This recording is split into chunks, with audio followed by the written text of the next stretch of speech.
الحمد للہ رب العالمین والصلاة والسلام على خاتم النبیین اما بعد فاعوذ باللہ من الشیطان الرجیم بسم اللہ الرحمن الرحیم الصلاة والسلام علیک یا رسول اللہ وعلى آلک واصحابک یا حبیب اللہ الصلاة والسلام علیک یا نبی اللہ وعلى آلک واصحابک یا نور اللہ۔ درود پاک پڑھنے کے بے شمار فضائل و برکات ہیں۔ میرے آقا مدینے والے مصطفیٰ صلی اللہ تعالیٰ علیہ وسلم کا فرمان عالی شان ہے، ما من عبدین متحابین فی اللہ یستقبل احدہما صاحبہ فیصافحہ۔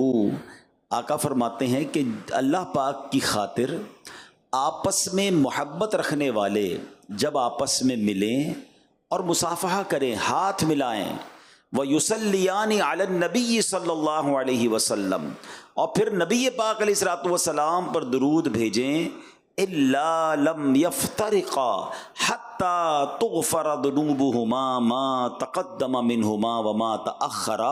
یعنی جب دو مسلمان محبت کرنے والے، اللہ کی رضا کے لیے محبت کرنے والے آپس میں ملیں، ہاتھ ملائیں، نبی پاک پر درود پڑھیں، نبی پاک فرماتے ان کے جدا ہونے سے پہلے ان کے اگلے پچھلے گناہ بخش دیے جاتے ہیں۔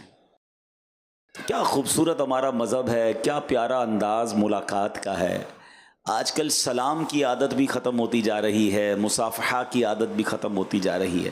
ہونا یہ چاہیے کہ جب بھی آپس میں ملیں، السلام علیکم ورحمۃ اللہ وبرکاتہ، جواب میں وعلیکم السلام ورحمۃ اللہ وبرکاتہ۔ ملاقات کریں تو بلا حائل ہاتھ ملائیں۔ یاد رکھیں دونوں ہاتھ بغیر کسی چیز کے ہاتھ میں ہوئے، بلا حائل یعنی وداؤٹ اینی تھنگ، دونوں ہاتھ ملانے چاہیے۔ ہمارا کبھی رومال ہاتھ میں ہوتا ہے، کبھی موبائل ہاتھ میں ہوتا ہے، کبھی تسبیح ہاتھ میں ہوتی ہے، تو یہ دونوں ہاتھ نہیں ملتے۔ اگر کوئی چیز ہاتھ میں ہے تو جیب میں رکھ لیں اور بلا حائل ہاتھ ملائیں تاکہ سنت کا پورا ثواب ملے، اور پھر اس کے بعد درود پاک پڑھیں۔ انشاءاللہ جدا ہونے سے پہلے دونوں کے اگلے پچھلے گناہ معاف کر دیے جائیں گے۔ اللہ مجھے اور آپ کو سنتوں پر عمل کرنے کی توفیق عطا فرمائے، بالخصوص درود پاک کثرت سے پڑھنے کی توفیق عطا فرمائے۔ آئیے مل کر محبت سے درود پاک پڑھ لیں۔ صلو علی الحبیب صلی اللہ تعالی علی محمد صلی اللہ علیہ وسلم۔ آپ کو پتہ ہے کہ ایک ایسے 10 دن، ایک ایسا عشرہ جس کے بارے میں نبی پاک علیہ الصلوۃ والسلام فرماتے ہیں کہ عشرہ ذوالحجہ میں، یعنی پہلی ذوالحجہ سے 10 ذوالحجہ، یہ 10 دن جو ہیں، ایک نیکی کا ثواب 700 گنا دیا جاتا ہے۔ یعنی کاروباری لوگ بیٹھے ہیں، اسکیم آنے والی، آپ کی زبان میں بات کروں تو ایک اسکیم آنے والی ہے کچھ دنوں کے بعد، جس میں ایک نیکی ملٹی پلائی بائی انشاءاللہ 700 ہو جائے گی۔ تو آپ سوچیں کہ ہمیں اس میں کتنی نیکیاں کرنی ہیں، کیسا ذکر اللہ کرنا چاہیے، ساری نمازیں باجماعت پڑھنے کی نیت کر لیں، اور پھر انشاءاللہ درود پاک کی کثرت بھی کریں گے۔ حدیث پاک کی مشہور کتاب ترمذی اور ابن ماجہ میں مسلمانوں کی پیاری امی جان حضرت بی بی عائشہ صدیقہ طیبہ طاہرہ رضی اللہ تعالی عنہا سے روایت ہے کہ اللہ پاک کے آخری نبی صلی اللہ علیہ وسلم نے فرمایا، یوم النحر، قربانی کے دن آدمی کے اعمال میں اللہ پاک کے ہاں سب سے پسندیدہ عمل قربانی کے جانور کا خون بہانا ہے۔ بے شک قربانی روز قیامت اپنے سینگوں، بالوں اور کھروں کے ساتھ لائی جائے گی، اور بے شک قربانی کے جانور کا خون زمین پر گرنے سے پہلے اللہ پاک کے ہاں بلند مقام پر پہنچ جاتا ہے۔ نشانی ہے وفا کی اور ایک نعمت ہے قربانی، نشانی ہے وفا کی اور ایک نعمت ہے قربانی، خدا کے دوست ابراہیم کی سنت ہے قربانی۔ مسلمانوں کبھی قربانی سے پیچھے نہیں ہٹنا، وقار دین ہے، اسلام کی شوکت ہے قربانی۔ تو اے میرے پیارے اسلامی بھائیوں، سیکھنے کو کیا ملا کہ اللہ کے نزدیک بقرہ عید والے دن سب سے افضل نیکی کون سی ہے؟ وہ جانور کا خون بہانا ہے۔ یہ ان لوگوں کے لیے بھی جواب ہے جو قربانی کے مقابلے میں آلٹرنیٹ پیش کرتے ہیں۔ ہر سال قربانی کے دنوں میں وسوسہ پیدا کرنے والے لوگ آتے ہیں، کہتے ہیں جناب اتنے جانور ذبح ہوتے ہیں، کروڑوں اربوں روپے خرچ ہو جاتے ہیں، کسی غریب کی مدد کر دینی چاہیے، کسی کے ساتھ تعاون کر دینا چاہیے، اتنے جانور قربان کیوں کرتے ہیں؟ مجھے ایک بات بتائیں، میں کسی غریب کی مدد کروں، میں کسی جناب اور نیکی کے کام میں خرچ کروں، مجھے اجر کس سے لینا ہے؟ جواب دیجئے گا، اللہ سے لینا ہے۔ اور اللہ کا حکم کیا ہے کہ اللہ کے نزدیک یوم النحر سب سے افضل کام یہ ہے کہ اس دن جانور کا خون بہایا جائے۔ تو ہمیں ایک بات سمجھنی ہے، ہم شریعت کے پابند ہیں۔ جس رب نے ہمیں مسلمانوں کی خیر خواہی کا، جس شریعت نے ہمیں مسلمانوں کی خیر خواہی کا درس دیا، وہی شریعت ہمیں بتا رہی ہے کہ یوم النحر قربانی کے دن سب سے افضل عمل کیا ہے؟ وہ قربانی کرنا ہے۔ تو اس میں کوئی پس و پیش نہیں کرنی چاہیے۔ چونکہ کاروباری لوگ بیٹھے ہیں، حساب کتاب آپ کے دماغ میں بڑا فاسٹ ہوتا ہے، چند اشارے دے دیتا ہوں تاکہ لاجیکلی بھی یہ بات سمجھ آ جائے۔ اول تو ایک بات ذہن میں بٹھا لیں، شریعت کا کوئی حکم مجھے فوراً سمجھ آ جائے اور میری طبیعت اس کو سن کر خوش بھی ہو جائے، عمل کے لیے تیار ہو جائے، تو پھر اللہ کا شکر ادا کرنا چاہیے کہ مولا تیری مہربانی، مجھے اتنا آسانی سے یہ عمل سمجھ میں آ گیا۔ اور کبھی کبھی ایسا ہو کہ میری عقل میں کوئی شریعت کا حکم نہ آئے، کوئی شریعت اور قرآن و حدیث کی بات مجھے تھوڑی سی مشکل سے سمجھ آئے، تو پھر سمجھ لو میری عقل کا قصور ہے، اس حکم میں کسی قسم کی کوئی کمزوری نہیں ہے۔ لیکن چلیں جناب، میں لاجیکلی بھی بتا دیتا ہوں کہ جتنا بڑا پیسوں کا ٹرن اوور، جتنا بڑا معاشی سپورٹ صرف قربانی کی وجہ سے مسلمانوں کے اندر ہوتا ہے، وہ شاید بہت بڑے بڑے بزنس میں نہیں ہوتا ہوگا۔ بتایا جاتا ہے خربوں روپے کی قربانی پاکستان میں ہوتی، اربوں کی نہیں، خربوں روپے کی قربانی ہوتی ہے۔ تو یہ اربوں خربوں روپے جاتے کہاں ہیں؟ یہ امیروں کی، مالداروں کی جیب سے نکلتے ہیں اور غریب لوگوں کی جیبوں میں چلے جاتے ہیں۔ آپ کو پتا ہے کہ جانور پالنے والے اکثر کون ہوتے ہیں؟ یہ گاؤں گوٹھ کے لوگ ہوتے ہیں، اپنے علاقوں میں پورا سال جانور پالتے ہیں کہ بقرعید کے دنوں میں بیچیں گے، پورے سال کے پیسے مل جائیں گے۔ تو سبحان اللہ، اور کمال دیکھیں میری شریعت کا، غریبوں پر قربانی نہیں ہے، صاحب نصاب پر قربانی ہے۔ یہی اکانومک سکھاتی ہے نا، یہی بزنس کا اکاؤنٹ سکھاتے ہیں کہ مالدار کی جیب سے پیسے اگر غریب کی طرف چلے جائیں تو اکانومی کو بوسٹ ملتا ہے۔ معیشت کا چکا جب چلتا ہے کہ جب پیسہ روٹیٹ ہونے لگ جائے تو جناب کروڑوں اربوں روپے جو ہے وہ لوگوں کی جیبوں سے نکلتے ہیں، جانور خریدا جاتا ہے۔ اور اگر آپ غریبوں کی بات کرتے ہیں تو لاکھوں غریبوں کا روزگار شروع ہو چکا ہے، آپ کے محلوں میں بھی شروع ہو چکا ہے، بکرا منڈی میں بھی شروع ہو چکا ہے، سوزوکی والوں کا شروع ہو چکا ہے، چارے والوں کا شروع ہو چکا ہے، جانور سنبھالنے والوں کا۔ سارے امیر لوگ ہیں کیا یہ ہیں؟ آپ کو غریب کی مدد کرنی تھی نا۔ لاکھوں غریب ماشاءاللہ روزگار کما رہے ہیں۔ جب قربانی ہوتی ہے کتنے لوگ کسائیوں کے ساتھ ہیلپر کے طور پر آتے ہیں، سب کو عید کے دنوں میں ہزاروں لاکھوں روپے مزدوری ملتی ہے، پھر غریبوں کا بھلا ہو رہا ہے۔ اور آگے چلیے، جب یہ قربانی ہو جاتی ہے آپ کے اپنے خاندان میں، آپ کے اپنے ملازمین میں ایسے ہزاروں لاکھوں مسلمان ہوتے ہیں جو بقرہ عید میں جی بھر کر گوشت کھاتے ہیں، جن کے گھروں میں پورا سال گوشت نہیں پکتا، ان کو جناب ماشاءاللہ اچھا گوشت مل جاتا ہے۔ کیا یہ غریبوں کی مدد نہیں ہے؟ آگے چلیے، جانور قربان ہو گیا، اب اس کی کھالیں، یہ کھالیں کہاں جاتی ہیں؟ یہ کھالیں چمڑا فیکٹری میں جاتی ہیں۔ اب وہاں لیدر کا کاروبار شروع ہوتا ہے، نہ جانے جوتے بنانے والے، جیکٹ بنانے والے، لاکھوں کروڑوں لوگوں کا پھر روزگار شروع ہو جاتا ہے۔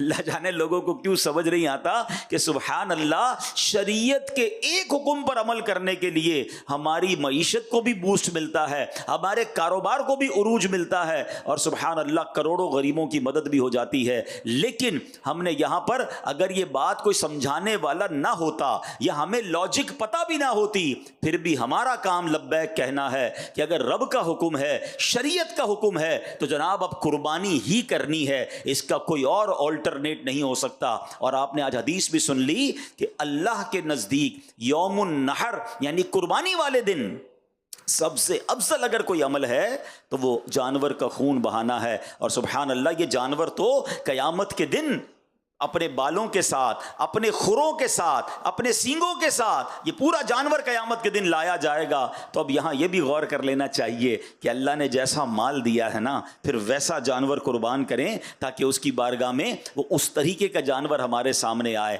اب قرآن مجید کیا فرماتا ہے، یہ بڑی کمال کی آیت ہے، اور یہ ویسے تو تمام چیزوں کے لیے ہے مگر قربانی کے لیے خاص۔ اللہ فرماتا ہے لن ینال اللہ لحومها ولا دماؤها ولکن ینالہ التقوی منکم۔ سبحان اللہ، آسان ترجمہ قرآن کنز العرفان، اللہ کے ہاں ہرگز نہ ان کے گوشت پہنچتے ہیں اور نہ ان کے خون، البتہ تمہاری طرف سے پرہیزگاری اس کی بارگاہ تک پہنچتی ہے۔ سبحان اللہ، تو پتہ یہ چلا اللہ کی بارگاہ میں قربانی کا گوشت اور خون نہیں پہنچتا۔ پہلے کیا ہوتا تھا، پہلے کے زمانے میں تفسیر صراط الجنان میں ہے کہ جب زمانہ جاہلیت کا دور تھا تو غیر مسلم اپنی قربانی کے خون سے کعبہ کی دیواریں رنگتے تھے، معاذ اللہ کعبہ شریف کی دیواروں کو خون سے آلودہ کرتے تھے، سمجھتے تھے کہ یہ کرنے سے اللہ پاک کا قرب ملے گا۔ جب اسلام کا نور جگمگایا، صحابہ کرام نے حج کیا، قربانیاں پیش کی، تو ان کی تعلیم کے لیے یہ آیت نازل ہوئی کہ اللہ پاک کی بارگاہ میں قربانی کا گوشت نہیں پہنچتا، اس کی بارگاہ میں خون نہیں پہنچتا، ہاں تمہاری طرف سے تقویٰ پہنچتا ہے، پرہیزگاری پہنچتی ہے، قربانی کے لیے اچھی نیت اور اخلاص اور تقویٰ پہنچتا ہے۔ تو ہمیں یہ سمجھنا ہے کہ اصل ایسنس کیا ہے، یہ قربانی کا اصل مقصد ہمارے دلوں میں کیا ہونا چاہیے۔ سبحان اللہ، شیخ ابو طالب مکی رحمۃ اللہ تعالی علیہ نے اس کی بڑی خوبصورت تفصیل بیان کی ہے، خلاصتاً عرض کرتا ہوں۔ اللہ فرماتا ہے اے میرے بندو، تم گھر سے نکلے جانور لینے کے لیے، لوگ تمہیں دیکھ رہے تھے، تم نے جا کر جانور خریدا، لوگ تمہیں دیکھ رہے تھے، تم جانور گھر لائے، لوگ تمہیں دیکھ رہے تھے، تم نے جانور کی دیکھ بھال کی، لوگ تمہیں دیکھ رہے تھے، تم نے جانور کو میرے نام پر ذبح کیا، لوگ تمہیں دیکھ رہے تھے، تم نے کھانا پکایا، لوگوں میں تقسیم کیا، گوشت کو ڈسٹریبیوٹ کیا، لوگ تمہیں دیکھ رہے تھے۔ الغرض خریداری سے لے کر قربانی تک سارے معاملات میں لوگ تمہیں دیکھ رہے تھے، لیکن اس پورے وقت میں ایک چیز میرے اور تیرے درمیان تھی، اور وہ یہ تھی کہ تمہارے دل کی کیفیت کیا تھی۔ پس تمہارے عمل کی مقبولیت کا فیصلہ اسی کیفیت پر کیا جائے گا، یہ دیکھا جائے گا کہ دل میں تقویٰ تھا، اللہ کی رضا کی نیت تھی یا کچھ اور نیتیں شامل تھیں۔ اب میں نے اور آپ نے یہ غور کرنا ہے، جانور خریدنے جائیں گے، دل میں نیت کیا ہو، یار محلے والے کیا کہیں گے، علاقے والے کیا کہیں گے، ہیں بچے خوش ہوں گے کہ نہیں ہوں گے، یا یہ نیت ہو کہ اس جانور کو اللہ کے نام پر قربان کرنا ہے۔ جانور خرید کے لائے، لوگوں نے پوچھا ہاں بھائی کتنے کا لیا ہے، اب دل کی کیفیت کیا ہے کہ بتاؤں کتنے کا لیا، میری سخاوت کے چرچے ہوں، یا یہ نیت ہو کہ اللہ کی رضا کے لیے لیا ہے، تقویٰ کے لیے لیا ہے، لوگ واہ واہ کر رہے ہیں۔ دل کی کیفیت کو چیک کرنا ہے۔ جب دوسروں کے جانور سے آپ کے جانور کا موازنہ، کمپیرزن کر رہے ہیں، اب آپ نے چیک کرنا ہے کہ دل میں نیت کیا ہے۔ کاش ذبح کر لیا، اب گوشت بانٹنے کا وقت ہے، اس وقت دل کی کیفیت کیا ہے کہ سارا گوشت میں ہی رکھ لوں کہ نہیں اللہ کے بندے بھی کھائیں، غریب لوگ بھی کھائیں، دل کی کیفیت کیا ہے۔ تو پتہ یہ چلا کہ یہ سارا فلسفہ ہی کیفیت دل کا ہے، اخلاص ہے کہ نہیں، تقویٰ ہے کہ نہیں۔ دوبارہ یہ آیت کا ترجمہ سنیں کہ اللہ نے کیا فرمایا،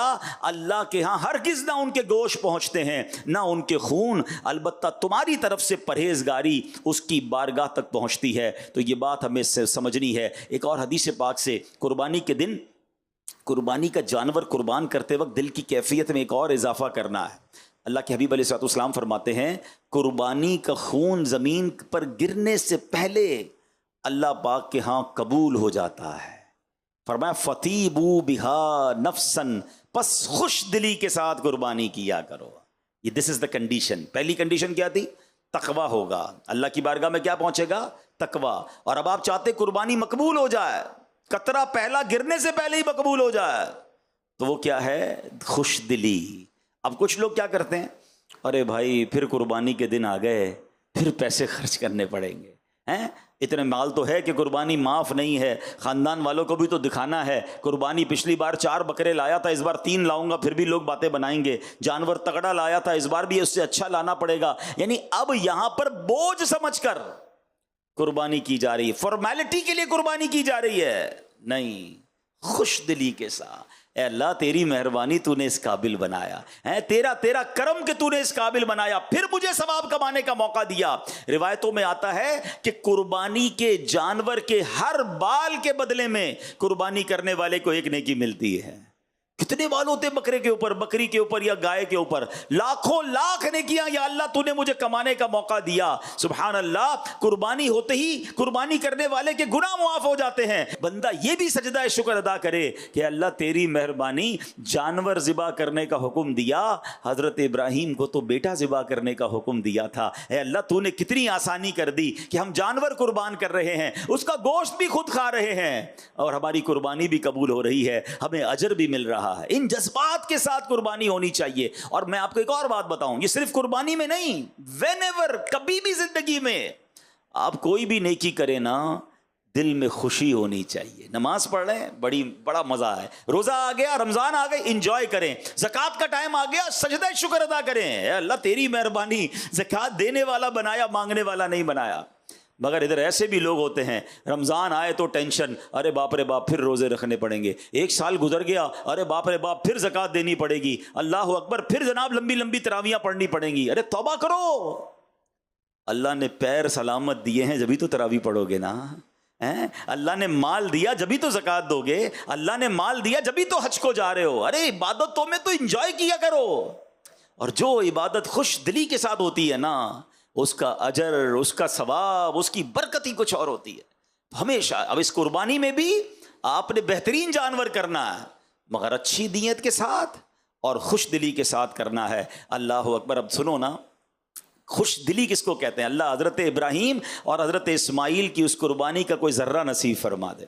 حضرت ابراہیم نے جب خواب دیکھا تھا نا, آپ کو تو حکم دیا گیا تھا بیٹا ذبح کریں, اپنے بیٹے کو لے کے جا رہے ہیں مینا کی طرف. کمال یہ ہے کہ بیٹے سے چھپ کر قربانی نہیں کی, بیٹے کو بتا دیا. آپ نے کہا یا بنی انی ارا فی المنام انی اذبحک فانظر ماذا تری. کہتے ہیں اے میرے بیٹے, میں نے خواب میں دیکھا کہ میں تجھے ذبح کر رہا ہوں, اب تو دیکھ تیری کیا رائے ہے. اللہ اکبر. بچے سے پوچھا جا رہا ہے کہ مجھے حکم ملا ہے کہ تجھے ذبح کرنا ہے, اب تیری کیا رائے ہے. مگر وہ کیسی عظیم ہستی ہیں, ذبیح اللہ ہیں. حضرت ابراہیم نے جب یہ کہا تو بیٹے کے چہرے پہ چمک آ گئی, چہرہ کھل اٹھا, جسم پر کپ کپی طاری ہو گئی. حضرت ابراہیم پوچھتے ہیں اے بیٹے یہ معاملہ کیا ہے, تیرا چہرہ کھل کھلا رہا ہے, تیرے جسم پر کپ کپی آ رہی ہے. شہزادے کیا کہتے ہیں ابو جان میں قربان ہو جاؤں کہ میں اپنے رب کے حضور حاضر ہو جاؤں گا, اس فانی دنیا سے نکل کر میں جنت میں پہنچ جاؤں گا. اللہ پاک نے اگر میرے لیے حکم دیا ہے تو اس کا مطلب وہ رب کریم مجھ سے راضی ہے. بے شک رب نے جو اپنے پاس نعمتیں تیار کر رکھی ہیں وہ اس دنیا اور جو کچھ اس میں ہے اس سے تو بڑا بہتر ہے. سبحان اللہ. میں کتنا خوش نصیب ہوں کہ مجھے اس قربانی کے لیے قبول فرما لیا گیا. ادھر پیسے سے قربانی میں جان جا رہی ہے, ادھر جس کی جان جانی ہے وہ خوشی سے جھوم رہا ہے. فرق تو دیکھو نا کہ اللہ کی بارگاہ میں قربانی کرنے والے نے کیسی قربانی کی. سبحان اللہ. شاعر کہتے ہیں عید قرباں جذبہ ایثار کا اظہار ہے, عید قرباں جذبہ ایثار کا اظہار ہے, یہ اطاعت کا خلیل اللہ کی معیار ہے یہ تسلیم و رضا کی ایک لافانی مثال, جان دینے کے لیے فرزند بھی تیار ہے. باپ کا حسن عمل, بیٹے کا ذوق اتباع, اس مثالی داستاں کا مرکزی کردار ہے. بزرگوں نے جب یہ واقعات پڑھے نا, انہوں نے پتہ کیا کیا, اب ہمیں تو حکم نہیں ہے بیٹا ذبح کرنے کا, مگر شیخ احمد بن یحییٰ دمشقی رحمۃ اللہ تعالی ایک بڑے نیک بزرگ ہیں, دمشق کے رہنے والے ہیں. کہتے ہیں ایک روز اپنے والدین کے ساتھ میں بیٹھا تھا, والد صاحب قرآن پڑھ رہے تھے, والدہ بھی ساتھ بیٹھی تھی. دوران تلاوت ہی حضرت ابراہیم اور حضرت اسماعیل کا واقعہ آ گیا. انہوں نے قرآن کریم سے یہ واقعہ پڑھ کر گھر والوں کو سنایا کہ دیکھو کیسے قربانی ہوئی تھی. حضرت ابراہیم نے اپنا بیٹا ذبح کرنے کے لیے گئے اور یہ واقعہ ہوا. اللہ اکبر. تو ان کی والدہ نے یہ واقعہ سنا, کہتی ہیں بیٹا کیسے عظیم لوگ ہیں کہ باپ نے بیٹے کو قربان, میرے بھی تو تم ایک ہی بیٹے ہو, میں تمہیں قربان تو نہیں کرتی, ذبح کرنے کا تو حکم نہیں ہے, جا میرے بیٹے میں تجھے اللہ کے نام پر وقف کرتی ہوں, جا اور اللہ کی عبادت کر, دین کا کام کر. حضرت شیخ احمد کہتے ہیں میں گھر سے چلا گیا, مکہ مکرمہ پہنچا, کعبہ شریف کے قریب رہ کر عبادتوں میں دل لگاتا رہا, نیکیوں میں مصروف رہا. کئی سالوں بعد والدین کی یاد آئی, کہتے واپس دمشق آیا, دروازہ کھٹکھٹایا, اندر سے ماں نے پوچھا کون ہے, کہتے ہیں احمد ہوں. ماں کہتی میرا ایک ہی بیٹا تھا, وہ میں نے اللہ کے نام پر وقف کر دیا ہے. اے بیٹا واپس جا, اللہ کی عبادت کر, دین کی خدمت کر, اب ہماری ملاقات قیامت کے دن ہوگی. یہ ایسے افراد تھے ہیں. آج ہم اپنے بچوں کو دین کی طرف بھیجنے کے لیے تیار نہیں ہوتے. ہمیں کوئی کہے 3 دن کے قافلے میں چلو, کہتے ٹائم نہیں ہے. ارے بھائی 2-3 گھنٹے کے کسی اجتماع میں آ جاؤ. آپ کو پتا تو ہے حضرت کیسے نکلوں کاروبار سے, دکان پر کوئی اور بیٹھنے والا نہیں ہے. اچھا یہی صاحب کبھی ٹورسٹ پر کبھی گھومنے جانا ہو, کئی دن روانہ ہو جائیں گے, مگر دین کے لیے وقت نہیں نکلتا. اللہ اکبر. یاد رکھیے ایک وقت آئے گا جب موت کا فرشتہ آئے گا نا, دکان سے بھی اٹھا کر لے جائے گا, گھر سے اٹھا کر بھی لے جائے گا. اس وقت اس کو روک نہیں سکیں گے. بڑا گہرا جملہ کہنے جا رہا ہوں. اس آخرت کے سفر سے پہلے کچھ ایسے اچھے سفر کر لو جو اس سفر کو آسان کر دے. ہاں, اگر آخرت کا سفر آسان کرنا ہے نا تو زندگی میں سے ہی کچھ وقت نکالیے. پہلے تو وہ سیکھیے جو مجھ پر سیکھنا فرض ہے. ہم کاروبار کرنے والے ہیں, کیا ہمیں کاروبار کے مسائل آتے ہیں؟ کیا تجارت کے اصول سیکھے ہم نے؟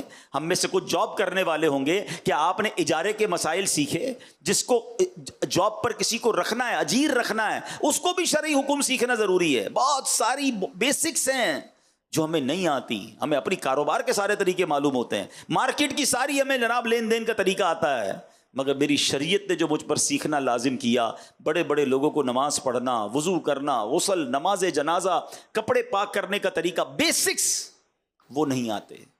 تو کب سیکھیں گے؟ اور ایک وہ لوگ ہیں جو بیٹے کو کہتے ہیں بیٹا اب قیامت کے دن ملاقات ہو. تو کیا بن گئے وہ؟ شیخ احمد رحمۃ اللہ تعالیٰ کے اتنے بڑے ولی بن گئے, اتنے بڑے بزرگ بن گئے. تو کم از کم میں مشورہ بھی دیتا ہوں, چلے بات چلی ہے, ہم میں سے بہت سارے صاحب اولاد ہوں گے, اللہ نے پیسوں سے بھی نوازا ہوگا. کہ ایسا نہیں ہو سکتا اگر اللہ نے 3-4 بیٹے دیے ہیں تو ایک بیٹا دین کے لیے وقف کر دینا, 2-3 بیٹے کاروبار میں ساتھ دیں, ایک جنت کا کاروبار آپ کے لیے کرے, ایک جنت کا سامان کر دے. خوش نصیب ہے وہ والدین جو اپنے بچوں کو دین کے لیے وقف کرتے ہیں. وہ بیٹا پھر عالم بنے, وہ حافظ بنے. اور میرا ماننا یہ ہے کہ اگر کسی بزنس فیملی سے کوئی بچہ کھڑا ہوتا ہے اور جب وہ دین کا کام کرتا ہے تو وہ اس میچیورٹی کے ساتھ, اس کانفیڈنس کے ساتھ جا کر پوری دنیا میں دین کا کام کرتا ہے جو عام مبلغ کے لیے آسان نہیں ہوتا. تو میں تمہیں تمام والدین کو کہتا ہوں, لوگ کہتے ہیں ایک بیٹا میرا جناب ڈاکٹر ہے, ایک بیٹا میرا لائر ہے, ایک بیٹا جناب میرا بزنس سنبھالتا ہے. میں نہیں کہتا کہ جناب یہ کام غلط ہے, مگر خوش نصیب ہے وہ والدین جو یہ کہتے نظر آتے ہیں کہ میرا ایک بیٹا عالم دین ہے, میرا بیٹا مفتی اسلام ہے, میرا بیٹا جناب دین کا مبلغ ہے اور جا کر لوگوں کو نیکی کی دعوت دیتا ہے. کوئی ایک بیٹا تو ایسا رکھو نا جو مرنے کے بعد بھی آپ کے لیے صدقہ جاریہ کا باعث بنے. کہتے ہیں خاندان میں ایک ڈاکٹر ہونا چاہیے, سچی بات یہ ہے کہ فیملی میں ایک عالم دین ہونا چاہیے, حافظ قرآن ہونا چاہیے, کیونکہ حدیثوں میں یہ مضمون موجود ہے کہ حافظ قرآن اپنے گھر والوں میں سے 10 ایسے لوگوں کی قیامت کے دن شفاعت کر کے انہیں جنت میں لے جائے گا جن پر گناہوں کی وجہ سے جہنم واجب ہو چکا تھا. عالم دین جب جنت میں جائیں گے تو انہیں روکا جائے گا کہ رک جائیے اور لوگوں کی شفاعت کیجیے, انہیں بھی اپنے ساتھ جنت میں لے جائیے. تو ان کے ماں باپ کا کیسے وارے نیارے ہوں گے, ان کے بھائی بہنوں کے وارے نیارے کیسے ہوں گے کہ جس کی فیملی میں کوئی عالم باعمل اور دین کا مبلغ ہوگا. صرف نوٹ گننے کے لیے اولاد کو آگے بڑھانا ہے, صرف کاروبار کو چمکانے کے لیے ہم نے سارے بچوں کو لگانا ہے؟ نہیں, یہ انویسٹمنٹ کیجئے. ہاں, اور ایک اور بات اشارتاً عرض کر دیتا ہوں کہ اگر آپ یہ طے کریں کہ آپ کے بیٹوں میں سے کوئی ایک بیٹا آپ دین کے لیے وقف کریں تو اس کو اتنا ہی سپورٹ کریں جتنا کاروبار کرنے والے کو بھی سپورٹ کریں. ورنہ کرتے کیا ہیں, کسی بچے کو اگر عالم بنا دیا, اب بعد میں ساری زندگی وہ بیٹا شرمندہ رہتا ہے, کاش میں بھی کاروبار کرتا, سارے بھائی آگے نکل گئے, میں پیچھے رہ گیا. اپنی مثال دینی نہیں چاہیے, مگر شاید کسی والدین کو کام آ جائے تو میں اپنی مثال آپ کو اس لیے دے دیتا ہوں کہ الحمدللہ میں اپنے ماں باپ کا سب سے بڑا بیٹا ہوں. ٹھیک ہے, اور میرے والد صاحب نے شروع ہی میں دعوت اسلامی جب بنی تھی تو مجھے دعوت اسلامی کے لیے, دین کے لیے وقف کیا. لیکن انہوں نے ایک اور کمال یہ کیا کہ مجھے اپنی کمپنی میں پارٹنر بھی رکھا. میرا ایک اور بھائی کاروبار کرتا ہے, انہوں نے یہ پہلے سے پلان کیا کہ جتنا اس بھائی کو فائدہ ہوگا, کاروبار میں بینیفٹ ہوگا, جو اس کا شیئر ہوگا وہ میرا بھی شیئر ہوگا. مجھے کہا بیٹا آپ نے کاروبار نہیں کرنا, آپ نے دین کا کام کرنا ہے. اب بتائیں کتنا سکون ہو گیا, کتنا ریلیکسیشن ہو گیا کہ بھائی دین کا کام بھی کر رہا ہوں اور مجھے کوئی مالی پرابلم نہیں ہے. اب آپ ساری دنیا میں کام کریں, آپ کو کتنا حوصلہ ہوگا. اگر یہ آپ اپنے بچوں کے ساتھ کرتے ہیں, انہیں حوصلہ دیتے ہیں, حوالے کریں انہیں دعوت اسلامی کے, اور پھر دیکھیں انشاءاللہ دعوت اسلامی کیسی تربیت کر کے آپ کی آنکھوں کا نور آپ کے بیٹے کو بنائے گی, اور انشاءاللہ دنیا بھر میں وہ آپ کا سر بھی فخر سے بلند کرے گا. تو اپنے بچوں کو, آج ہم قربانی کی بات کر رہے ہیں, بقرعید کی قربانی تو کریں, مگر اپنی اولاد میں, اپنی فیملی میں ایسے لوگ تیار کریں کہ جو آپ کے جانے کے بعد بھی دین کے زبردست کام کرنے والے بنے. آج نوجوانوں کا جو حال ہے, آج جو کاروباری طبقے کا حال ہے, جو آج ینگسٹر, کیونکہ جتنے مالدار ہوتے جا رہے ہیں, عقل مندی تو یہ ہوتی ہے کہ پیسہ بڑھے, مال بڑھے تو رب کی اطاعت بڑھے, اللہ کی رضا والے کام بڑھیں. مگر ہم یہ دیکھتے جا رہے ہیں کہ جو جتنا مالدار ہوتا جا رہا ہے, بدقسمتی سے اتنا گناہوں میں مبتلا ہوتا جا رہا ہے. اس کی آل اولاد اب جناب چونکہ پیسے آ گئے, اب پر نکل گئے ہیں, تو اب جناب سارے برے کاموں میں لوگ نظر آتے ہیں. ایسا ہونا نہیں چاہیے تھا. عقل مندی یہ ہے کہ رب جتنی عطائیں بڑھائے ہم اتنے سجدے بڑھائیں, ہم اتنا شکر بڑھائیں. مگر ہو کیا رہا ہے, وہ عطائیں بڑھا رہا ہے, معاذ اللہ ہم خطائیں بڑھا رہے ہیں. تو اپنی نسلوں کو بچانے کے لیے اپنے کاروباری ساتھیوں کی بھی فکر کیجئے نا. آپ کی مارکیٹ میں لوگ ہوں گے, آپ کی فیکٹری کے پاس جن کی فیکٹری ہوگی, آپ دیکھ رہے ہوں گے کہ ان کے بچوں کا کیا حال ہو رہا ہے, بلکہ ان نوجوانوں کا کیا حال ہو رہا ہے. اس کی فکر کون کرے گا؟ اپنی سوسائٹی میں آپ جس بھی کالونی سے, جس بھی جناب مارکیٹ سے آئے ہیں, کہ جناب ہم اگر آج دعوت اسلامی کے فیضان مدینہ میں آئے ہیں تو اگلی بار اپنی مارکیٹ کے مزید تاجران کو لے کر آئیں گے, ہم ان کے بچوں کو بھی دین کی طرف بلانے کی کوشش کریں گے. تو اس کا طریقہ یہی ہے کہ اس طرح کی گیدرنگز ہوتی رہیں, آپ کی مارکیٹوں میں بھی ہوتی رہیں, دکان دکان درس کا سلسلہ شروع ہو, فیکٹری فیکٹری مدرسۃ المدینہ بالغان کا سلسلہ شروع ہو, اور پھر ہم اپنے بچوں کو, ہم بزنس کمیونٹی کے لوگ جو ہے اپنا وقت دے کر دیکھیں. آج تو وقت کی قربانی مانگی جا رہی ہے. حضرت اسماعیل نے اور حضرت ابراہیم نے کیسی قربانی دی, آپ کو پتہ ہے کیسا منظر تھا؟ جھرجھری آ جاتی ہے, کہتے ہیں نا رونگٹے کھڑے ہو جاتے ہیں. روایتوں میں آتا ہے جب حضرت ابراہیم علیہ السلام نے بیٹے کو قربانی کے لیے لٹایا, ان کے ہاتھ باندھ دیے, ان کے سر کے قریب بیٹھ گئے, چھری ان کی گردن پر رکھ دی, اور پھر کہا الہی لک الحمد فی الدہر الباقی رزقتنی الولد علی کبر سنی فابتلیتنی بہذا البلاء. اے اللہ پاک ہمیشہ ہمیشہ تیری حمد ہے, تو نے مجھے بڑھاپے میں بیٹا عطا فرمایا. یہ امتحان پتہ ہے کیسا تھا؟ پھر کہتے ہیں یا اللہ اسی کے ذریعے آزمائش آئی ہے. مگر اگلا جملہ سنو, کہتے فَإِن كَانَ هَذَا رِضًا لَكَ فَأُسَلِّمُ لِأَمْرِكَ. اے اللہ اگر تیری رضا اسی میں ہے تو میں تیری رضا کی خاطر تیرے حکم کے سامنے سر جھکاتا ہوں. اگر تو اسی پر راضی ہے تو اے اللہ میں بھی راضی ہوں. کتابوں میں لکھا جب حضرت ابراہیم نے یہ کہا نا تو فرشتے بھی رونے لگے. روتے روتے اللہ کی بارگاہ میں عرض کرتے ہیں مولا تیرے نبی ہیں, ایک لیٹا ہوا ہے, ایک ذبح کرنے ہے, اے اللہ تیری رضا کی خاطر ذبح کرنے کو تیار ہیں. پھر اللہ کریم نے سبحان اللہ حضرت اسماعیل کے فدیے میں جنتی مینڈا بھیجا. کاش یہ جذبہ کا کچھ ذرہ نصیب ہو جائے. اے اللہ میں تیری رضا میں راضی. جملہ کتنا پیارا ہے. ہم پتہ کیا کرتے ہیں, اللہ سے بھی کاروبار کر رہے ہوتے ہیں, شرطیں لگا رہے ہوتے ہیں, اللہ یہ بھی دے دے, یہ بھی دے دے, یہ بلا دور کر دے, بس ہمارے پسند کا حال ہم کو دے دے. جو عارفین ہوتے ہیں نا, جو اللہ کے مقرب ہوتے ہیں, اللہ سے یہ نہیں کہتے اللہ وہ حال دے دے جس میں میں خوش ہوں. وہ کہتے ہیں اللہ وہ حال میں رکھ جس میں تو راضی ہے, اور تو جس حال میں رکھے میں اس حال میں راضی ہوں. مزہ یہ ہے نا کہ اللہ کی رضا والی زندگی مل جائے, میری رضا والی. ہم چاہتے ہیں میں کمفرٹ زون میں رہوں, کوئی پرابلم, کوئی پریشانی, کوئی ڈیفیکلٹی سامنے نہ آئے. ارے مزہ یہ ہے کہ اے رب تو جس حال میں دیکھنا چاہتا ہے میں اس حال میں راضی, مجھے میرے حال کے سپرد نہ کر مولا, اپنی پسند کے حال میں داخل فرما دے. یہ اللہ والوں کا طریقہ ہے. اللہ اس عظیم قربانی کا صدقہ مجھے اور آپ کو نصیب فرمائے. اور بس اب عرض یہی ہے کہ قربانی کریں تو نیت کیا ہو وہ میں نے آپ کو بتا دیا. جانور لینے سے قربانی کرنے تک تقویٰ, اللہ کی رضا. ہاں کوئی گناہ نہ کریں. کسائی سے بھی سارے معاملات پہلے طے کر لے, بعد میں اس سے لڑائی ہو رہی ہوتی ہے, پتہ چلا میرا ثواب ہی کم نہ ہو جائے. گوشت بانٹنے میں کوئی گڑبڑ نہ ہو, ہر چیز میں تقویٰ اور پرہیزگاری ہو, کسی کی دل آزاری نہ ہو. جانور ایسی جگہ نہ باندھے جس کی وجہ سے لوگوں کا راستہ روک رہا ہے, کسی کی روڈ پہ کھڈا کر رہے ہیں. نہیں, آرام سے, محبت سے, رضا خوشی کے ساتھ میری قربانی ہو, کیونکہ یہ قربانی میرے لیے جنت کا سامان بنتے جا رہی ہے. اور جب ذبح کریں نا تو اللہ کی بارگاہ میں یہ بھی دعا کریں کہ اللہ آج جانور ذبح کر رہا ہوں, کبھی وقت پڑا مولا اپنا اپنا مال بھی قربان کروں گا، اپنے وقت کی قربانی بھی دوں گا، بلکہ مولا ایسا جذبہ دے کہ تیرے دین پر موقع ملے تو اپنی جان بھی قربان کر دو. یہ نیتیں ہوں. اپنے نفس کو قربان کریں، اپنی بری عادتوں کو قربان کرنے کی نیت کریں. اے اللہ یہ جانور کو ذبح کرتے کرتے میں اپنی بری عادتوں کو بھی اب ختم کر رہا ہوں. اے اللہ استقامت تو عطا فرما. وہ بڑا کریم ہے، ہم بھی نیک ہو سکتے ہیں. تو ان نیتوں کے ساتھ قربانی کریں اور اس دعوت اسلامی کے ماحول سے وابستہ رہیں.